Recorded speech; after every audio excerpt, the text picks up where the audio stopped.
Hello YouTube. This video is about how to preserve your Glock so future generations can enjoy the same gun that you owned. No, I'm just kidding. Actually, this video is about a holster that I purchased. It's a DeSantis model 106 and it's for my Glock 23. And also will serve double duty for my Glock 27. And for people who own Glocks, they know that will also work for the Glock 17 and 19 and 26 as well. So anyways, I got this holster from DeSantis. If you can read that, it's the DeSantis 106 B6 made in the USA.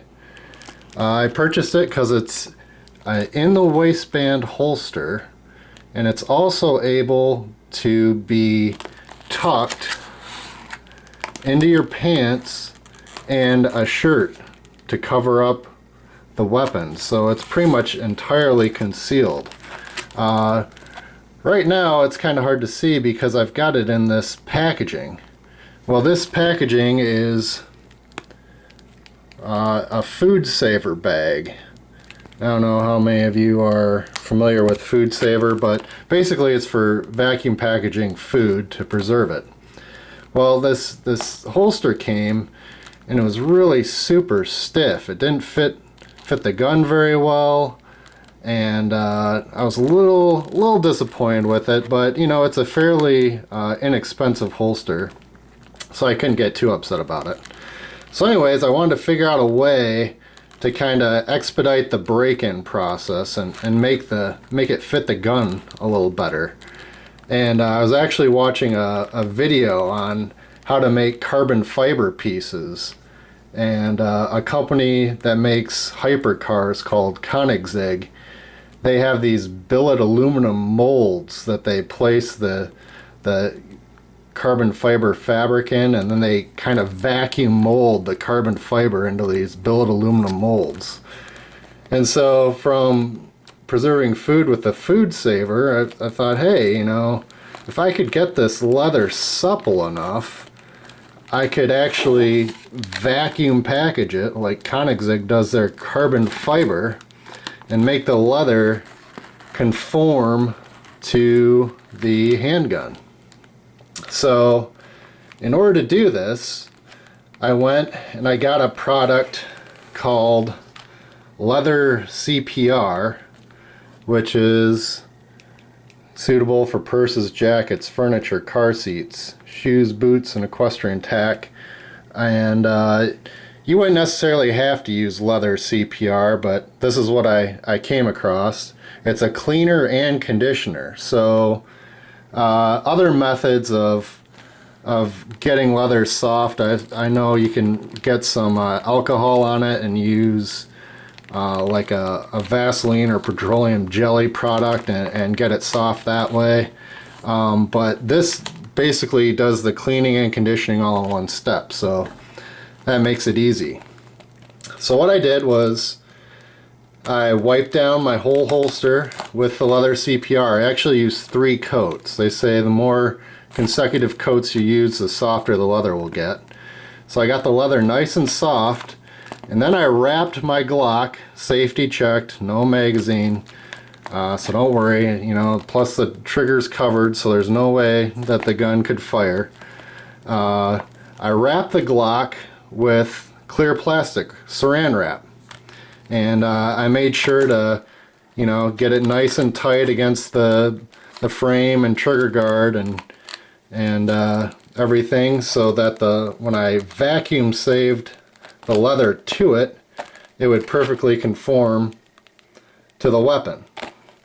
Now, the reason why I'm sharing this video is because I'm not sure if it's gonna work, but I thought it was kind of a cool, interesting idea, especially if you have access to a Foodsaver or a similar product. So I'm actually going to cut this open right now and see how well it did. So here we go.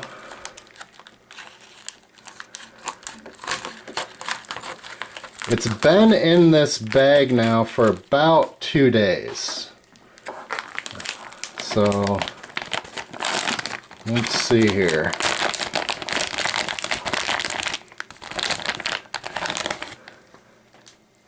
Okay, there you can see my Glock wrapped in saran wrap, so it wasn't at all exposed to the leather CPR. And there you have it.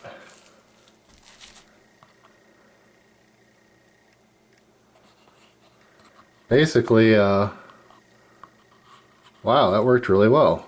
A perfectly conformed leather piece to the Glock. Now I've got my Glock 27 here, which is actually probably what I'll carry in it more so than the Glock 23. And check it out. It actually retains the weapon. It's so well conformed. Look at that.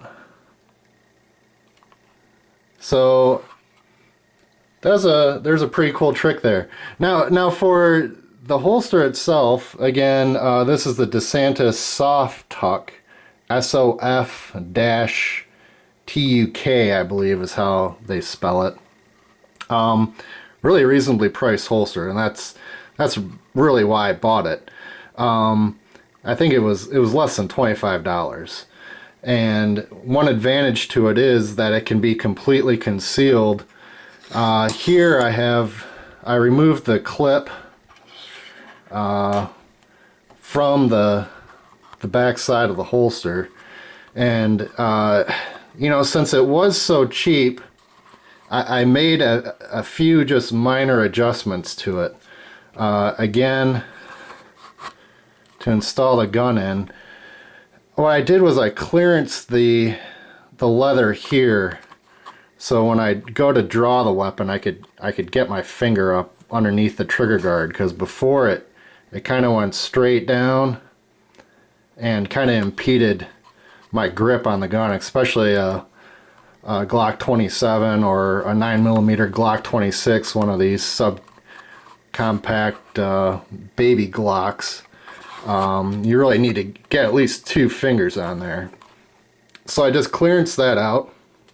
And also, even with the Glock 23, the compact Glock, you can see that there's still quite a bit of leather that goes beyond the muzzle of the weapon. So what I did was I took off everything I could off to that, but here's where the clip actually installs. I couldn't go beyond that, but I did take about an 1/8 inch of leather off the end, and then that semicircular area there. Now the only other thing that I did modification was actually to the clip. There you can see the clip, DeSantis. The clip actually came with 3 holes, so that it was adjustable. So, you know, you could have hole 1, hole 2, and hole 3, so you could basically put the weapon in your pants at varying heights, whatever's more comfortable for you. Well, I found that the clip worked best in the upmost position, and then I had these 2 other holes that made the clip actually stick down well below the muzzle and the holster, and it looked really funny. It was printing in my pants, and so the clip is plastic, so I just cut that off and kind of sanded it smooth, rounded the corners, and I had no qualms doing that again, because it's just about a $25 holster. But anyways, great holster for the money, especially one that you're not afraid to get into and modify. And with this Foodsaver idea and a little little leather cleaner and conditioner, you can make a pretty cool kind of custom looking holster out of it, you know, something that you'd probably pay $50 to $80 for. So anyways, hope you enjoyed it, and talk to you later.